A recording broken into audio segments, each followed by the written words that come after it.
고등학교 졸업을 했고, 노동조합을 처음 알게 된 때가 88년도. 네, 88년도에 노조를 처음 알았고, 지금까지 노동조합 활동을 하고 있는 최명숙입니다. 반갑습니다. 저는 1966년에 전라북도 정읍이라는 곳에서 태어났어요. 네. 그래서 고등학교까지 정읍에서 고등학교를 마치고 이제 일을 하러 부천으로 올라왔죠. 낚싯대, 뭐 테니스 라켓을 만든 레저 용품 만드는 공장이었어요. 반도 스포츠라고 부천에 있었어요. 거기 반도 스포츠 일하러 들어갔고, 그때 당시에 저희 그 회사 안에 대학생들, 그러니까 학교를 그만둔 대학생들이 저희 공장으로 일하러 들어왔고, 그분들 만나면서 노동조합을 알기 시작했습니다. 그러다가 2005년도에 전국적으로 이제 덤프연대가 만들어지기 시작하고, 제가 그때 잠깐 쉬고 있었어요. 잠깐 쉬고 있는데 화물연대 사무실을 저희 덤프연대가 이제 같이 쓰고 있는데, 화물연대 지부장님이 잠깐 쉬고 있는데 덤프들이 지금 노조를 만들어서 투쟁을 하는데 뭘 잘할 줄 모르니까 와서 좀 도와주면 좋겠다, 이렇게 부탁을 하셔서 제가 가서 이제 그분들 같이 함께 투쟁하는 거 도와주다가 이제 건설노조 활동을 하기 시작했습니다. 작년 2023년 2월 2일에 출근을 하려고 집에서 이렇게 아파트에서 내려오는데 경찰들이 집 앞에 있었어요. 그래서 제가 이제 여성이다 보니까 여자 경찰들 한 3명, 남자 경찰들 한 6, 7명, 이렇게 한 10명 정도가 집 앞에서 기다리고 있었고, 바로 그 자리에서 핸드폰 압수수색하고, 자동차 몰고 다니는 거 차 수색하고, 그리고 그 핸드폰에 있는 비밀번호를 알려달라고. 그러면 집에까지는 안 들어가겠다. 근데 이제 저는 알려줄 수 없다. 그러니까 집에까지 들어가서 이제 가택 수색을 하는 과정이 있었고, 그날 바로 저를 압수수색한 다음에 사무실로 가서 저희 사무실까지 이제 압수수색한 날이 작년 2월 2일이었습니다. 그렇게 압수수색을 진행하고 몇 차례 경찰 조사를 받게 되죠. 그래서 그 전에 이제 경찰서 조사를 받았고, 광역수사대라고 하는 경찰서 한 단계 위 경찰청 직속 광역수사대에서 조사를 받고, 4월 25일 날 이제 영장 실질 심사를 받게 되죠. 그 과정에서 이제 3명이 영장이 청구가 됐고, 그 4월 25일 날 영장 실질 심사를 셋이서 받고 2명이 구속이 되고 1명이 이제 나오게 되죠. 그래서 그 날짜가 4월 25일이었어요. 구속된 날짜는. 김규 지부장은 나오게 돼요. 저희 이제 그 건설노조는 이제 건설 현장이 이렇게 생기면 이제 원청 건설사가 있고, 그 밑에 이제 그 협력업체 하청 건설사가 있는데, 저희 경인지역본부는 본부 공동 사업을 했었어요. 그래서 따로따로 교섭을 하는 게 아니고 이렇게 함께 교섭하는 을 쭉 진행을 했었고, 그 교섭이 조합원을 고용해달라고 하는 그런 내용이었고, 그렇게 이제 쭉 몇 년 동안 흘러왔던 과정이 있었고, 그 몇 년 동안 한 내용이었는데, 새삼스럽게 이제 윤석열 정부 들어서고 원희룡 국토부 장관이 되면서 건설 자본에 부탁을 받고 건설노조 때문에 힘들다라고 하니 건설노조가 하고 있는 그 자체가 불법이 아니냐. 그래서 건설사를 공갈하고 협박해가지고 조합원들을 집어넣는, 현장에 집어넣는, 투입하는 이런 과정이 공갈 협박이고 불법이다라고 하는 내용으로 경찰 조사를 받았고, 감옥에 구속된 사유도 공갈 협박, 이렇게가 사유가 된 것입니다. 저희 건설노조 안에는 이 타워 크레인 하시는 분들 있고, 타워 크레인 분과, 그리고 장비, 뭐 덤프 굴삭기 레미콘들이 모여 있는 건설기의 장비, 그래서 기계 분과가 있고, 목수들, 형틀 목수, 철근, 뭐 이렇게 이런 일을 하시고 있는 토목건축 분과가 있는데, 그 건설 현장 안에 다 그분들이 들어가서 이제 일을 하는 구조로 되어 있어요. 그래서 저희는 건설 지역에 있는 건설 현장이 개설이 되면 지역에 살고 있는 저희 조합원들에 관한 고용, 그 직종별로 장비, 타워, 뭐 인력 이런 직종별로 고용을 요구해 왔고, 그 역사가 한 5년, 6년 넘어가고 있죠. 실제 경인지역본부는 그렇게 공동교섭을 하기 시작한 지가 이제 19년도부터 공동교섭을 시작했고, 이유는 뭐 다른 게 없어요. 사실 그 지역의 건설 현장이 개설이 되면 지역에 있는 노동자들이 일을 하는 게 맞고, 근데 그 지역에 이제 노동자들이 대규모로 모여 있는 곳이 이제 민주노총 건설노조이다 보니 저희 지역에서 개설되는 건설 현장에 저희 민주노총 건설노조 조합원들이 일을 하는 게 당연하다. 그런 취지로 그동안 직종별로 인력이면 인력, 장비면 장비, 타워면 타워, 그렇게 요구를 이제 함께 하기 시작했고, 그런 역사가 이제 쭉 흘러왔던 과정이 있었던 거죠. 그 가운데서 국장님의 역할이. 저는 경인지역 본부는 이제 산하에 본부 산하에 그런 지부들이 있어서 저희가 이제 본부 함께 교섭을 진행한 이유는 따로따로 이렇게 다 건설사를 만나기보다는 한꺼번에 같이 만나는 게 훨씬 큰 힘을 발휘할 수 있고, 그 과정에서 저는 그 교섭을 잡고 진행하고 같이 이끌어가는 총괄 담당을 했던 게 이제 제 역할이었습니다. 사전에 약속을 잡고 가고요. 그 약속을 이제 제가 잡아서 세 개 지부가 모여서 함께 가는 거고, 그 현장 안에 건설사 사무실이 있어요. 그 건설사 사무실에 찾아가서 사전에 약속을 해서 같이 이제 만나게, 약속 잡고 만나게 되는 과정이죠. 지부별로 한 두세 명씩 가면은 한 10명 정도, 전에는. 근데 지금은 지부별로 한 명씩 가서 한 5명 정도. 그래서 예전에는 10명이 넘어서 우르르 들어가면 약간 겁난다고 했었어. 건설사. 원청은 건설 자본이고요. 아주 큰 현대, GS, 뭐 삼성, 뭐 대림 이런 데.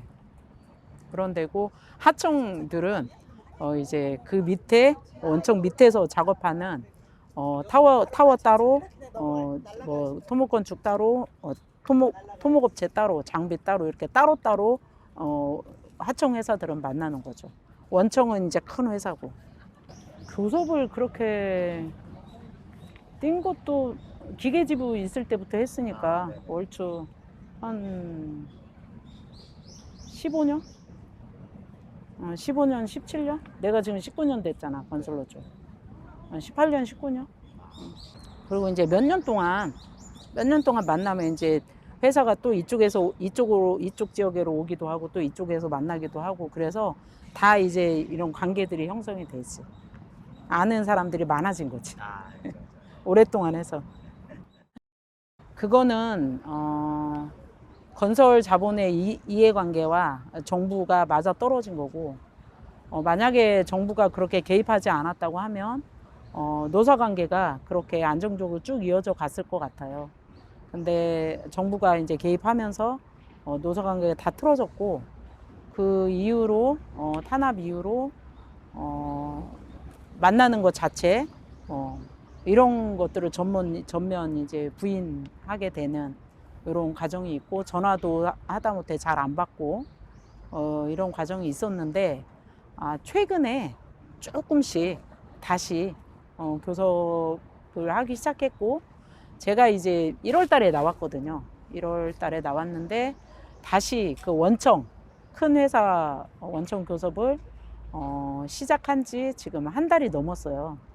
그래서 그렇게 하는 과정에 그나마 조금씩 다시 회복이 되고 있다.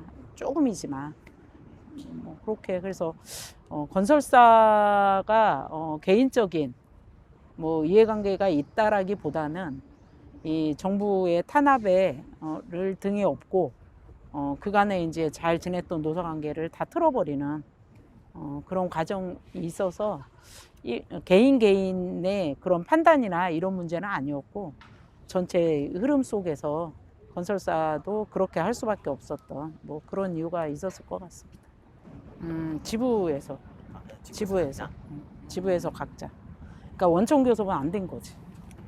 안 된 거고 그냥 하청들. 근데 이 시기에는 내가 있었어도 안 됐을 거예요. 뭐 개인의 문제는 아니었으니까. 그러니까 뭐 있었어도 쉽지 않았을 거다. 근데 이제 주요하게 이제 경인지역본부가 했던 역할 중에 원청 면담을 진행하는 게 원청 교섭을 함께 같이 진행했던 게 지부별로 이제 교섭 진행하는 데에도 큰 힘을 발휘했는데 이제 그런 과정들이 좀 빠져서 지부에서는 그렇게 얘기를 하더라고요. 원청 교섭이 없는 상태에서 하청 교섭을 진행하니까 대화가 훨씬 안 되더라.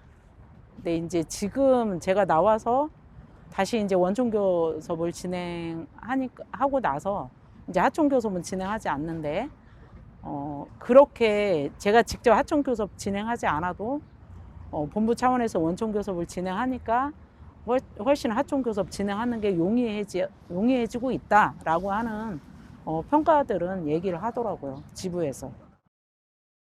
1월 12일 날 1월 10일. 출소. 인천구치소에 있었고 방에 사람이 많아서 힘들었어요. 원래 이제 그 수용자 처우에 관한 법률에 의하면 여자 수용사는 한 평당 한 명씩 기거를 하게 되어 있는데 5평 방에 10명이 기거하게 되는, 그래서 2배가 되는 사람이 기거를 했던 게 제일 힘들었던 것 같아요. 그래서 잠자리도 엄청 좁고 제대로 이렇게 움직일 수 있는 공간이나 이런 게 없어서 그게 제일 힘들었고, 윤석열 정부 들어서고 구속자가 굉장히 많아졌다고 들었어요. 그러니까 이제 이 불구속 수사를 원칙으로 해야 되는 이 방침에 굉장히 어긋난 행동이죠. 그래서 저희처럼 이게 증거인멸, 도주의 우려가 없는 사람들을 무조건 다 구속시켜서 재판을 받고 이런 것이 제일 큰 문제가 아닐까 이런 생각이 들고, 저희도 이제 그 안에서 이제 이것저것 불편하고 열악한 점이 많지만 저는 이제 뭐 죄를 져서 들어간 게 아니라고 생각하기 때문에 불편한 거 있으면 구치소랑 면담을 해서 그걸 시정하게 하고 이런 것들을 9개월 동안 저는 쭉 해왔던 것 같아요. 그래서 일반 수용자들은 자기 재판에 영향을 줄까 봐 그런 걸 잘 못하는데 제가 이제 그 안에서도 여러 가지 요구를 받아서 대변인처럼 그런 구치소 측과 면담하고 바꿔야 될 거 바꾸고 뭐 이런 역할들을 제가 그 안에서 좀 했습니다. 나와서 지금 그것과 관련한 정부의 소송을 걸려고 준비 중에 있습니다. 그래서 과밀 수용에 관한 소송, 법률을 위반한 법무부한테 정부한테 소송을 걸려고 현재 준비 중에 있습니다. 제일 사람이 많았던 게 힘들었던 것 같아요. 아니 개인적으로 하면 이게 사회적 이슈가 되지 않아서 수용 시설에 있었던 많은 사람들을 모아서 집단 소송을 걸려고 준비 중에 있습니다. 1심에서는 이제 1년 선고가 됐었고, 제가 나온 게 이제 2심 항소 재판에서 집행유예로 징역 1년에 3년의 집행유예로 나왔고, 2심에서 내보내주면서 3년의 집행유예가 붙은 거죠. 지금 현재 대법원에 상고가 계류 중에 있습니다. 그래서 현재까지도 다투고 있지만 아마도 그대로 집행유예가 확정이 되지 않을까 이런 생각이 듭니다.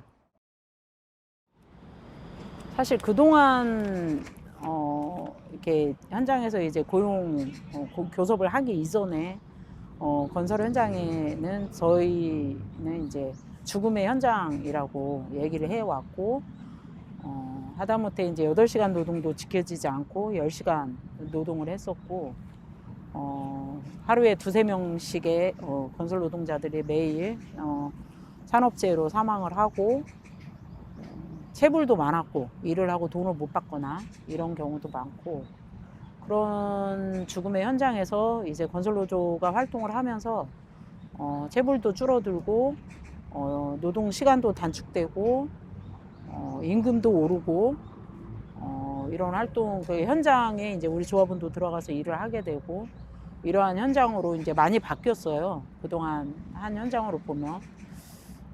그렇게 이제 건설노조가 성장하니까 이제 건설사와 정부가 같이 힘을 합해서 건설노조 탄압을 했던 거고, 지금 이제 한 1년 반 정도 지금 주춤하고 있지만,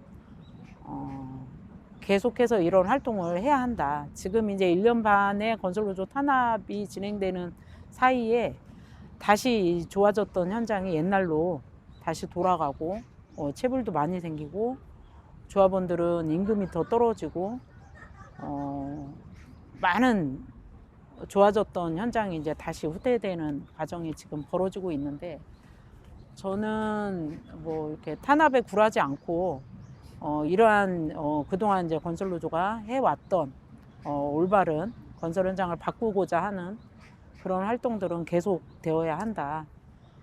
그러한 활동들을 포기할 수는 없다. 왜냐하면 건설 노동자들이 힘들게 일을 하는 와중에 그만큼의 대접을 받아야 한다고 생각하고, 아직도 모자라지만 그나마 건설노조 활동을 통해서 조금 더 나은 현장을 만들어 왔던 지난 시절들을 탄압이 왔다고 해서 그것들을 중단하거나 후퇴시키거나 그럴 수는 없는 상황에 놓여 있고, 저 개인적으로는 계속 이제 그런 활동을 할 건데, 저는 이제 내년에 퇴직이에요.